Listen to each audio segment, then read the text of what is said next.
বাংলাদেশ এখন একটি বধ্যভূমি, সন্ত্রাসের দেশ, আতঙ্কের দেশ, লাশের দেশ।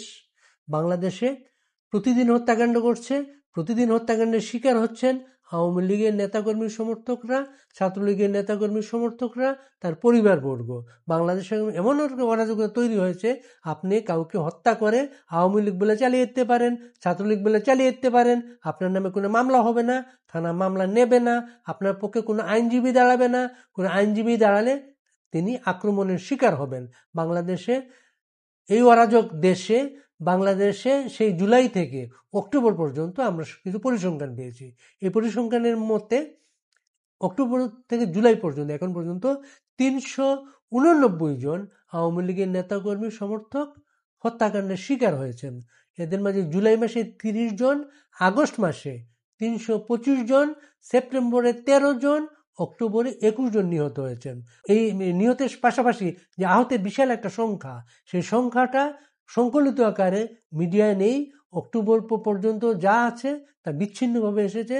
এরপরে প্রতিদিন হত্যাকাণ্ডের শিকার হচ্ছেন, সেই নিউজগুলো মিডিয়ায় আসছে না। বাংলাদেশে ৫ আগস্টের পর থেকে এখন পর্যন্ত জেলখানায় ১০ জন আওয়ামী লীগের নেতাকে মেরে ফেলা হয়েছে। জেলখানার অবস্থা গাদাগাদি অবস্থা, তাদের মানবাধিকার লঙ্ঘন করা হচ্ছে।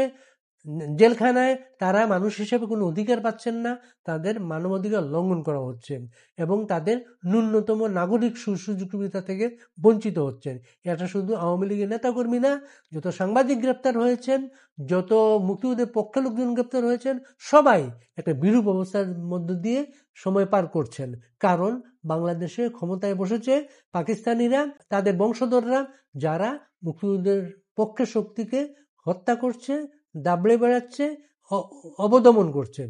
বাংলাদেশে গত জুলাই থেকে অক্টোবর পর্যন্ত আমাদের পরিসংখ্যানে মামলার সংখ্যা ২৫০০, এটা আরও বাড়ছে প্রতিদিন।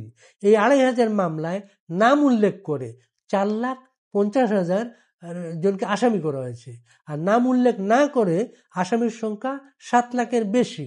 এদের মাঝে ১৭,০০০কে গ্রেপ্তার করা হয়েছে। জুলাই আগস্ট আন্দোলন চলাকালে বাংলাদেশে ৬ জন সাংবাদিক নিহত হয়েছেন। এখন পর্যন্ত ২৯৪ সাংবাদিকের নামে একাধিক মামলা হয়েছে। ১৭ জন সাংবাদিক সম্পাদককে গ্রেপ্তার করা হয়েছে। মাত্র ৩ জন সাংবাদিক জামিনে মুক্তি পেয়েছেন। ৩ দফায় বাংলাদেশে ১৬৭ জন সাংবাদিকের প্রেস এক্রিডিটেশন কার্ড বাতিল করা হয়েছে। যে সংখ্যাটা এখানে নাই, বাংলাদেশের সর্বমোট চাকরিচ্যুত সাংবাদিকের সংখ্যা। বাংলাদেশে অনেক সাংবাদিক চাকরি হারিয়েছেন ৫ আগস্টের পর।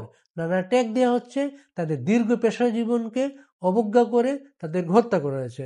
বাংলাদেশের হত্যার এই দেশে সর্বশেষ যুক্ত হয়েছে সংখ্যালঘুদের অংশ। সংখ্যালঘুদের বাড়িঘর আক্রমণ হয়েছে, তাদেরকে হত্যা করা হয়েছে এবং তারা যখন প্রতিবাদ করতে গিয়েছে, তাদের নেতাকে গ্রেপ্তার করা হয়েছে। বাংলাদেশ এমন একটা ভয়ের অরাজক দেশে বাংলাদেশ একটা মুক্তির পথ খুঁজছে।